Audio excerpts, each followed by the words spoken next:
XFM News on point.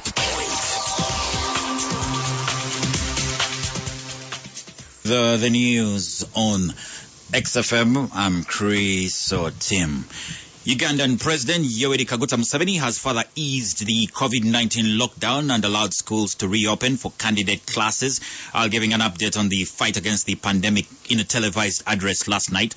The president said that schools shall start on the 15th of October for finalists as they follow the COVID-19 standard operating procedures. The total number of finalists is 1.2 million learners out of the total of 15 million, i.e. less than 10%. Therefore, each group of finalists will have bigger space for social distancing, whether they are in the day schools or boarding schools. If they follow the SOPs, they will be safe. Moreover, the cost of waiting any further is quite high. Why? It is because of the jam that will be created in terms of the usual transition from the primary school, the lower secondary schools, the higher secondary schools, the tertiary colleges, and the universities respectively. If the batch of 2020 do not move on, what will happen to the batch of 2021? Can we afford to have the two batches in 2021? The answer is a clear no. The president also opened places of worship provided worshippers do not exceed 70, although he encouraged counseling and confession instead of gatherings. The places of worship should open with the following precautions: individual prayers or confessions with priests or counseling with the necessary SOPs. Those are all right. There are few of them. They can, that one may not be a problem. Prayers and fellowships whose numbers do not exceed 70, and by observing all the other SOPs, we think these ones are safe. Night prayers and transnights are, however, not allowed. The regular large gatherings of prayers and preachings of Sundays and Fridays will be considered at a later stage. He has as well allowed sports activities without spectators, provided the players are quarantined and tested for COVID-19 every 14 days.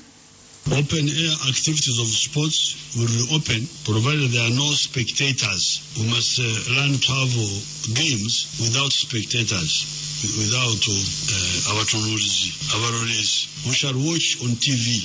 The teams can play, we watch from far. And the players, provided the players are tested for COVID-19 72 hours before. The president has maintained the lockdown on bars and gatherings as well as night curfew, which starts at 9 p.m. Meanwhile, the president also warned the NRM party members against rioting because of irregularities in the party primaries. He asked them to petition the party's electoral commission to get justice.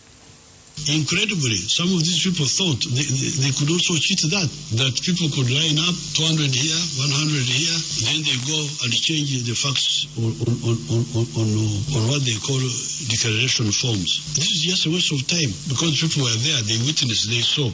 So I have already carried out some audit. I carried out audit in some few areas, myself directly using the security services, and we are now going to upscale the audit. So I therefore call upon NRM members, don't be violent, don't fight. Why do you fight? Suppose you lose a tooth in this fight and you go with the edible, or you are and you cannot speak properly because you lost your tooth. Fighting is useless. There's no need to fight. Just get the facts right to this man Tango Doi. Give copy to Secretary General. Police is investigating the fire outbreak at Makerere University's main building that occurred in the wee hours of Sunday morning. It's alleged that the fire started from the roof, spreading to the floors that house both the records and the finance departments, as a lot of property was destroyed. The Kampala Metropolitan Police Deputy Spokesperson Luko Wesijide says they now want to establish the cause of the fire. The fire is believed to have started from the roof, spreading to floors that house both records and finance department. A lot of property has been destroyed. Investigations are ongoing to ascertain the exact cause of the fire. Our CCTV monitoring centers were able to monitor this fire, hence the early response. And News The iconic Taj Mahal in India has reopened its doors to visitors after 6 months, the longest it has ever been shut. It was closed as the country went into a stringent lockdown in March to halt the spread of coronavirus. It will now allow only 5,000 visitors daily and enforce COVID-19 safety measures as cases spike in India. The Taj Mahal is one of the world's leading tourist attractions and drew as many as 70,000 people every day before the pandemic. The 17th century marble mausoleum was built by Mughal Emperor Shah Jahan in memory of his queen Mumtaz Mahal, all in India. Now, in technology news, a judge has blocked a U.S. government attempt to ban the Chinese messaging and payments app WeChat. U.S. Magistrate Judge Laurel Bila said the ban raised serious questions related to the Constitution's First Amendment guaranteeing free speech. The Department of Commerce had announced a ban on WeChat appearing in U.S. app stores from Sunday, effectively shutting it down. The Trump administration has allegedly that it threatens national security. They say the app could pass user data to the Chinese government.